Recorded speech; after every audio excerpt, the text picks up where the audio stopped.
ನಾನು ಸಂಧ್ಯಾ ಮಾತಾಡೋದಪ್ಪ. ಮಾತಾಡಿ ಮೇಡಮ್ ಹೇಳಿ. ಹೇಳಿ ಹೇಗಿದ್ದೀರಾ? ಏನಾಯ್ತು? ಚೆನ್ನಾಗಿದ್ದೀನಿ. ಏನಿಲ್ಲ ಮೇಡಮ್, ಇವತ್ತು ನಾನು ಫ್ರೀ ಇದ್ದೆ. ಇವತ್ತು ನಾನು ತುಂಬಾ ದಿವಸದಿಂದ ಬರ್ಲೇಬೇಕು ಅಂತ ಇದ್ದೆ ಸೌಜನ್ಯ ಮನೆಗೆ. ಆಗಿರ್ಲಿಲ್ಲ, ನಂದು ಕಂಟಿನ್ಯೂಸ್ ಡೇಟ್ ಶೂಟ್ಸ್ ಇತ್ತು. ಇವತ್ತು ಒಂದ್ ದಿವಸ ಫ್ರೀ ಇದ್ದೆ. ನನ್ಗೆ ಇವತ್ತು ಬೆಳಗ್ಗೆ 4 ಗಂಟೆವರೆಗೂ ಶೂಟ್ ಇತ್ತು. ಓಕೆ.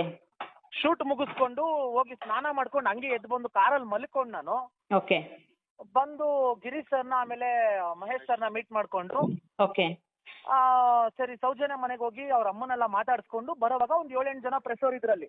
ಓಕೆ ಸರಿ ಅಂತ ಬೈಟ್ ಕೊಟ್ಟೆ ನಾನು. ಕೊಟ್ಟು ಇನ್ನೇನು ಓಡೋ ಟೈಮಲ್ಲಿ ಒಂದ್ 2 ಸ್ಕಾರ್ಪಿಯೋ, ಆಮೇಲೆ ಒಂದು ಓಮ್ಜಿ, ಆಮೇಲೆ ಒಂದು 4 ಆಟೋಗಳು, ಆಮೇಲೆ ಒಂದು 7-8 ಬೈಕ್ಗಳು ಬಂದ್ರು. 3 ಜನ, 50-60 ಜನ ಇದ್ರು.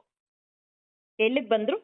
ಅಲ್ಲೇ ಅದೇ ಜಾಗ, ನಾನು ಸೌಜನ್ಯ ಎಂಟ್ರೆನ್ಸ್ ಇದೆಯಲ್ಲ ಆಚೆ, ಪಾಂಗಳ ಸ್ಥಳ. ಓಕೆ. ಅಲ್ಲಿ ಬಂದ್ರು. ಓಕೆ. ಬಂದಿದ ತಕ್ಷಣ ನಾನು ಹೇಳ್ತಾ ಇದ್ದೀನಿ, 1 ನಿಮಿಷ ಇರೋ ಏನ್ ಗುರು ಅಂತ ಏಕಾಏಕಿ ಪ್ರೆಸರ್ ಮೇಲೆ ದಾಳಿ ಮಾಡ್ಬಿಟ್ರು. ಓಕೆ. ಎಲ್ಲ ಕಾರಲ್ಲಿ ಎಳ್ಕೊಂಬಂದು ತಳ್ಳಿ ನನ್ನ, ಪ್ಲೀಸ್ ಸರ್ ನೀವು ಹತ್ಬಿಡಿ, ನಿಮ್ಮ ಮೇಲೆ ತುಂಬಾ ಗೌರವ ಇದೆ, ನೀವು ಇವ್ರ ಜೊತೆ ಎಲ್ಲ ಸೇರ್ಬೇಡಿ, ನಿಮ್ಗೆ ಗೊತ್ತಿಲ್ಲ ಇವ್ರ ಎಂತ ಹಲ್ಕಾಗಳು. 1 ನಿಮಿಷ ಇರ್ರಿ, ಏನ್ತಕ್ ಹಲ್ಕ ಅಂತ ಇದ್ದೀರಾ, ಏನ್ತಕ್ ಹೊಡಿತಾ ಇದೀರಾ ಅವ್ರನ್ನ, ಮಾತಾಡೋಣ ಇರ್ರಿ ಅಂದ್ರೆ, ಇಲ್ಲ ಸರ್ ನಿಮ್ ಗಾಡಿ ಅಂತ ನನ್ನ ಕುಡಿಸ್ಬಿಟ್ರು. ಇವಾಗ ನೋಡ್ರೆ ಪಾಪ ಬೇರೆ ತರ ತಿರುಗಿಸ್ತಾ ಇದಾರಂತೆ, ಅದನ್ನ ಮಹೇಶ್ ಅವರೇ ದಾಳಿ ಮಾಡ್ಸಿದ್ದು ಅದು ಇದು ಅಂತ. ನಾನು ಕೇಳಿದ್ದು ಅಲ್ಲ, ನನ್ಗೆ ಏನಂದ್ರು ಅಂದ್ರೆ, ಕ್ಷೇತ್ರದ ಮೇಲೆ ನೀವು ಕೆಟ್ಟದಾಗ ಮಾತಾಡ್ರಿ. ಯಾರ್ರಿ ಕ್ಷೇತ್ರ ಬಗ್ಗೆ ಮಾತಾಡ್ತಾವ್ರೆ? ನಾನು ಶಿವನ್ ಭಕ್ತಾನೆ, ಇಲ್ಲ.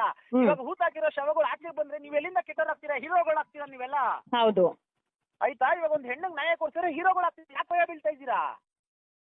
ಹೌದು. ಈ ತರ ದಾಳಿ ಮಾಡೋ ಅವಶ್ಯಕತೆ ಏನಿದೆ ನಿಮ್ಗೆ? ಹೌದು. ನನಗೆ ಯಾರ್ಯಾರು ಅಂತ ಗೊತ್ತಿಲ್ಲ. ನಮ್ಮ ಹುಡುಗರ ಹತ್ರ, ನನ್ನ ಹತ್ರ ಎಲ್ಲ ವಿಡಿಯೋಗಳಿದೆ. ಓಕೆ. ನಾನು ಮಾತಾಡ್ತೀನಿ, ನಾನು ಮಾತಾಡ್ಬಿಟ್ಟು ಆಮೇಲೆ ನಾನು ಶೇರ್ ಮಾಡ್ತೀನಿ ನಿಮ್ಗೆ. ಶೇರ್ ಮಾಡಿ. ನಿಮ್ಗೇನು ಆಗಿಲ್ಲ ಅಲ್ಲ ರಜತ್?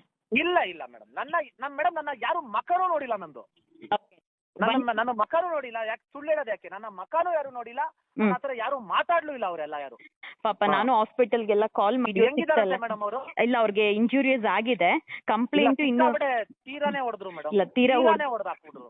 ಒಳ್ಳೇದಾಗತ್ತ ರಜತ್ ಇಂಥವ್ರಿಗೆಲ್ಲ? ಮಂಜುನಾಥ ಸ್ವಾಮಿ ನೋಡ್ತಾ ಇರ್ತಾನೆ, ದೀಪ ಜೋರಾಗಿ ಉರಿಯೋದೇನಕ್ಕೆ ಹೇಳಿ? ಅಲ್ಲ ಮೇಡಮ್, ಆ ಕ್ಷೇತ್ರದಲ್ಲಿ ಮಂಜುನಾಥ ಸ್ವಾಮಿ ಅನ್ಕೊಂಡು ಇವ್ರು ಇಂಥ ಕೆಲಸಗಳು ಅಲ್ಲ ಮೇಡಮ್. ನಾನು ಯೋಚನೆ ಮಾಡ್ತಾ ಇರೋದು ಏನ್ ಗೊತ್ತಾ, ಬೆಳಗಿನ ಜಾವ, ಆಮೇಲೆ ಮಧ್ಯಾಹ್ನ ಟೈಮಲ್ಲಿ ಬೆಳಕಿದ್ದಾಗ್ಲೇ ಇವ್ರು ಹಿಂಗೆಲ್ಲ ಮಾಡ್ತಾವ್ರೆ ಅಂದ್ರೆ, ಕತ್ಲೆ ಆದ ಏನೇನ್ ಮಾಡಿರ್ಬೋದು ಇವ್ರು? ಅಲ್ಲ ಮೇಡಮ್, ನಾವೆಲ್ಲ ಇದ್ದಾಗ್ಲೇ ನಮ್ಮ ಮುಂದೆ ಇದೆಲ್ಲ ಮಾಡ್ತಾವ್ರೆ ಅಂದ್ರೆ, ಇನ್ನ ಬೇರೆ ಅಮಾಯಕರ ಮೇಲೆ ಇನ್ನೆಷ್ಟು ದೌರ್ಜನ್ಯ ಮಾಡಿರ್ಬೋದು. ಜನ ಇವಾಗ ಎದ್ದಿಲ್ಲ ಅಂದ್ರೆ, ರಾಜ್ಯದ ಜನತೆ ಎದ್ದು ನಿಂತಿಲ್ಲ ಅಂದ್ರೆ ಹೌದು ತುಂಬಾ ಕೆಟ್ಟ ಪರಿಸ್ಥಿತಿ ಬರುತ್ತೆ.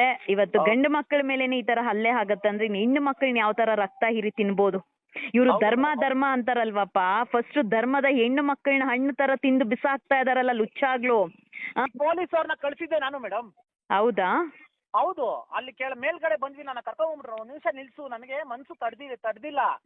ಮಾತ್ರ ಒಂದು ಕ್ಯಾಮ್ರಾ ಬೇರೆ ಇದೆ, ಅವ್ನ್ ಪಾಪ ಕ್ಯಾಮ್ರಾ ಬಿಸಾಕ್ಬಿಟ್ಟ ಕಾರ್ ಒಳಗೆ. ಅವ್ನ್ ಕ್ಯಾಮ್ರಾ ಎಲ್ಲ ಹೊಡೆದಾಗ ಸ್ಟಾರ್ಟ್ ಮಾಡ್ಬಿಟ್ರು. ಆಮೇಲೆ ಆ ಕ್ಯಾಮ್ರಾ ತಗೊಂಡ್ ನಾ ಬಂದ್ಮೇಲೆ ನನಗೆ ಮನ್ಸು ತಡ್ದಿಲ್ಲ, ಅವ್ನು ಸ್ವಲ್ಪ ಮುಂದೆ ನಿಲ್ಸ ನೋಡ್ರೆ ಪೊಲೀಸ್ ಸ್ಟೇಷನ್. ಕರೆಕ್ಟ್ ಆಗಿ ಪೊಲೀಸ್ ಅವ್ರು ಆಚೆ ಬಂದ್ರು. ನಾನ್ ಸರ್, ನನ್ನ ಕೇಳಿದ್ರು, ಏನ್ ನಿಂತಿದ್ದೀರಾ ನೀವೆಲ್ಲ ಅಂತ. ಸರ್ ಅಲ್ಲಿ ಕೆಳಗ್ ಜಗಳ ಆಗ್ತಿದೆ, ಫಸ್ಟ್ ಹೋಗಿ ಸರ್ ಅಂದ್ರೆ, ಹೌದಾ ಎಲ್ಲಿ ಅಂದ್ರು. ಕೆಳಗೆ ಸರ್ ಅಂದೆ. ಆಮೇಲೆ ಅವ್ರು ತಿರ್ಸ್ಕೊಂಡು ಹೋದ್ರು. ಅದ್ ಏನಾಯ್ತು ಗೊತ್ತಿಲ್ಲ ನನಗೆ. ಇಲ್ಲ, ತುಂಬಾ ದೊಡ್ಡ ಗಲಾಟೆ ನಡೀತಾ ಇದೆ. ತಿಳ್ಕೊಳ್ಳಿ ನಮ್ ಸಮಾಜ, ನಮ್ ರಾಜ್ಯ ಎಲ್ಲಿದೆ ಅಂತ ಹೇಳಿ. ಗೊತ್ತಾ ಮೇಡಮ್, ಪ್ರಯತ್ನ ಪಟ್ಟಿದ್ದು ನನ್ನ ಮುಂದೆ ಇವ್ರಿಗೆಲ್ಲ ಹೊಡೆದ್ರೆ ನಮಗ್ ಭಯ ಬರುತ್ತೆ. ಆಯ್ತಾ ಮೇಡಮ್? ನಾವ್ ಇದೆಲ್ಲ ನೋಡ್ಕೊಂಡೇ ಬಂದಿರೋರು, ನಮ್ಗೇನಿದೇನು ಹೊಸದಲ್ಲ. ಆಮೇಲೆ ನಾವ್ ಇಂತದಕ್ಕೆಲ್ಲ ಭಯ ಪಡೋಂತ ವ್ಯಕ್ತಿಗಳು ನಾವಲ್ಲ. ಆಮೇಲೆ ನನ್ನ ಮೇಲೆ ಏನಾದ್ರು ಒಂದು ಕೈ ಬೀಳಿದ್ರೆ ಬೇರೆ ಕತೆ ಆಗಿರೋದು. ಬಟ್ ಆಗಿದ್ರೆ ನನ್ನೂ ಸೇರಿಸ್ಕೊಂಡು ಏನ್ ಮಾಡಿರ್ತಾ ಇದೀವಿ ನನಗೆ ಗೊತ್ತು, ಅದು ಗೊತ್ತು ನನ್ಗೆ. ಹೌದು. ನಾನು ಅದಕ್ಕೆ ಅಲ್ಲಿ ಕಚ್ಕೊಂಡು ಗಾಡಿ ಹತ್ಬಿಡ್ಬೇಕಿರೋ ಪರಿಸ್ಥಿತಿ ಬಂತು. ನಾ ಹತ್ತದೇ ಗಾಡಿ, ಪರವಾಗಿಲ್ಲ, ತೊಂದ್ರೆ ಇಲ್ಲ. ಬಟ್ ಆದ್ರೆ ಇದಕ್ಕೆ ಏನ್ ಮಾಡ್ಬೇಕು ನಾವು ಮಾಡ್ತೀವಿ ಮೇಡಮ್. ಇಲ್ಲ, ಎಲ್ಲಾರು ಒಗ್ಗಟ್ಟಾಗಿ ಎದ್ದು ನಿಂತ್ಕೊಳ್ಬೇಕು. ಈಗ ಇಡೀ ರಾಜ್ಯದ ಜನತೆ ಕೊಡ್ಲೇಬೇಕು ಹೋರಾಟಕ್ಕೆ. ಹಿಂಗಿದ್ರೆ ನಾವು ನಾಳೆ ದಿವಸ ಸೌಜನ್ಯ ಕುಟುಂಬದವ್ರು ಹೆಂಗ್ ಬದುಕ್ತಾ ಇದಾರೆ ಹೇಳಿ ನೋಡೋಣ ನೀವೇ.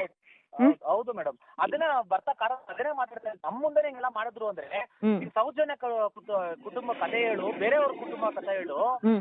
ಅಯ್ಯಪ್ಪ ಭಗವಂತನೇ. ಇಲ್ಲ, ನ್ಯಾಯ ಸತ್ಯ ಅನ್ನೋದು ನೋಡೋಣ, ಎಲ್ಲಾನು ಗೊತ್ತಾಗ್ಬೇಕು, ರಾಜ್ಯದ ಜನತೆಗೆ ತಿಳಿಸ್ಬೇಕು. ಬನ್ನಿಪ್ಪ, ಆರಾಮಾಗಿ ಬನ್ನಿ ರಜತ್. ಹುಷಾರಪ್ಪ.